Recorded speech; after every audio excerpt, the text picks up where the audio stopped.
স্বামী বিবেকানন্দ স্কলারশিপে 12,000 টাকা কবে পাবে সময় জানানো হলো। স্কিপ না করে পুরো ভিডিওটি অবশ্যই দেখুন। চ্যানেলে নতুন হলে অবশ্যই চ্যানেলটিকে সাবস্ক্রাইব করে পাশে থাকা বেল আইকনের নোটিফিকেশনটি অন করে দিবেন এই ধরনের ভিডিওর নোটিফিকেশন সবার আগে পাওয়ার জন্য। তো চলুন বন্ধুরা পুরো ভিডিওটি দেখে নেওয়া যাক। পশ্চিমবঙ্গের পড়ুয়াদের জন্য একটি অন্যতম স্কলারশিপ হলো Swami Vivekananda merit cum scholarship তথা বিকাশ ভবন স্কলারশিপ।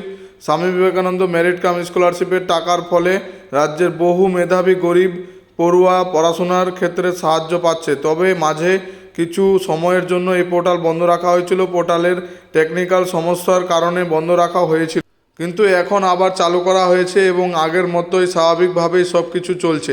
পোর্টাল বন্ধ থাকার দরুন অনেকে আবেদন করতে পারছিলেন না, কিন্তু এখন তারাও তাদের আবেদন প্রক্রিয়া শেষ করে ফেলেছে। তো তাদের মনে এখন একটি প্রশ্ন, স্কলারশিপের টাকা কবে ঢুকবে। চলুন জেনে নিন। রাজ্যের সব থেকে বড় স্কলারশিপেরটিকে অনেকে বিকাশ ভবন শিক্ষাবৃত্তি বলেও চেনেন।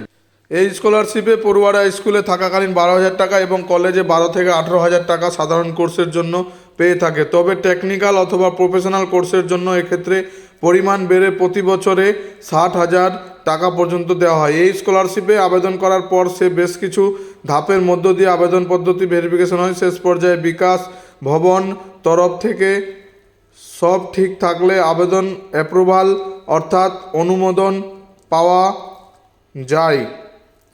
বিভিন্ন সরকারি দপ্তরে নির্দিষ্ট সময় পর পর বা কিস্তির টাকা দেওয়া হয়। এটি কৃষক বন্ধু প্রকল্প থেকে শুরু করে অন্যান্য দপ্তরের মতো শিক্ষা দপ্তরেও দেওয়া হয়। প্রথম পর্যায়ের টাকা অনেকেই পেয়ে গেছে, কিন্তু যারা পায়নি তারা একটু অপেক্ষার পর। তবে চিন্তার কারণ নেই, সামনেই লোকসভা ভোট, আর এর আগেই স্বামী বিবেকানন্দর স্কলারশিপ সব টাকা দিয়ে দেওয়া হবে। তবে উচ্চশিক্ষা দপ্তর বিকাশ ভবনের তরফ থেকে বিস্তারিত কিছু জানানো হচ্ছে না, কিন্তু ছাত্রছাত্রীদের সজাগ থাকতে বলা হয়েছে। যখনই সব প্রক্রিয়া বা ফান্ড সক্রিয় হবে উঠবে, ছাত্রছাত্রীদের ব্যাংক অ্যাকাউন্টে টাকা দেওয়ার কাজও শুরু হয়ে যাবে, আর প্রত্যেক নিজেদের হিসেব অনুসারে টাকা পেয়ে যাবেন, আগে যেমন করে পেতেন সকলে। পুরো ভিডিওটি দেখার জন্য ধন্যবাদ।